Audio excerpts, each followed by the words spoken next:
প্ৰায় 10জনীয়া শিশু কিশোৰীৰ অদ্ভুত নৃত্য মাজত শুই আছে এজন পেৰালাইচিছ ৰোগী পিছে অসুস্থ লোকজনক মাজত শুৱাই এই নৃত্য গীত কিয়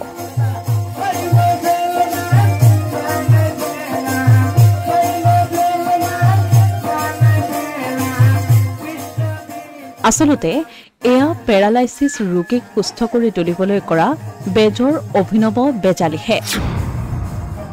বৰপেটাৰ হাউলিৰ সমীপৰ কাউৰপাৰাত সংঘটিত হৈছে এই আজব ঘটনা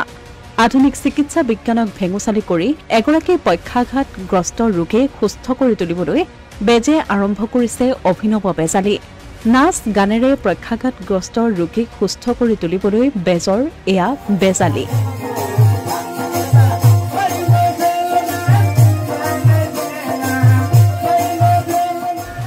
ধুবুৰীৰ পৰা অহা এটা বেজৰ দলে নৃত্য গীতৰ মাজেৰে ৰাজহুৱাভাৱে চলাইছে বেজালি শিশু কিশোৰীৰ পৰা আৰম্ভ কৰি এটা প্ৰায় 10জনীয়া দলে নাচৰ জৰিয়তে চলাইছে ৰোগীৰ চিকিৎসা বেজৰ অভিনৱ বেজালি প্ৰত্যক্ষ কৰিবলৈ আকৌ নিশা লোকে লোকাৰণ্য হৈ পৰিছে কাউৰপাৰা গাঁও গাঁওখনত উপস্থিত হয় হাজাৰৰো অধিক লোক ইপিনে এনে অন্ধবিশ্বাসক লৈ গাঁওখনত সৃষ্টি হৈছে প্ৰবল প্ৰতিক্ৰিয়াৰ যেনেকৈ হোৱাই আছে এইটোতো অলপ পিছত মৰিব যেন লাগি আছে মেডিকেলত যাব লাগিছিল আজি মেডিকেলত নগৈ যিটো ভণ্ডামি তেওঁলোকে আৰম্ভ কৰিছে এইটো মই প্ৰশাসনক কৰজনে অনুৰোধ কৰিম যাতে সমাজত এনেকুৱা যিবিলাক চলি আছে এইবিলাক যাতে প্ৰশাসনে বন্ধ কৰে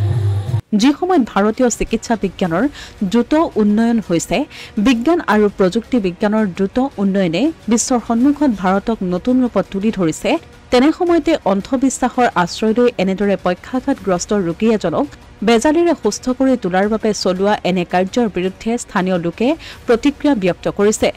এক প্ৰকাৰৰ চিকিৎসা বিজ্ঞানক প্ৰত্যাহ্বান জনাই ৰোগীগৰাকীক সুস্থ কৰি তোলাৰ বাবে চলাইছে এই বেজালি বেজৰ বেজালি চাবলৈ আকৌ দূৰ দূৰণিৰ পুৰুষ মহিলাসকলে ভিৰ কৰিছে গাঁওখনত এই ঘটনাক সচেতন মহলে নিন্দা কৰাৰ লগতে ঘটনাৰ লগত জড়িত লোকসকলক আইনমতে ব্যৱস্থা গ্ৰহণৰ দাবী জনাইছে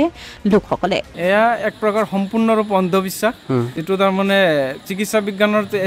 আজি চিকিৎসা বিজ্ঞানৰ আশাক পাইছে আৰু এনে স্থলত আজি যিটো ভণ্ডামি হৈ আছে এইটো আমাৰ প্ৰশাসনক মই অনুৰোধ জনাম ইয়াৰ ওপৰত বিহিত ব্যৱস্থা লওক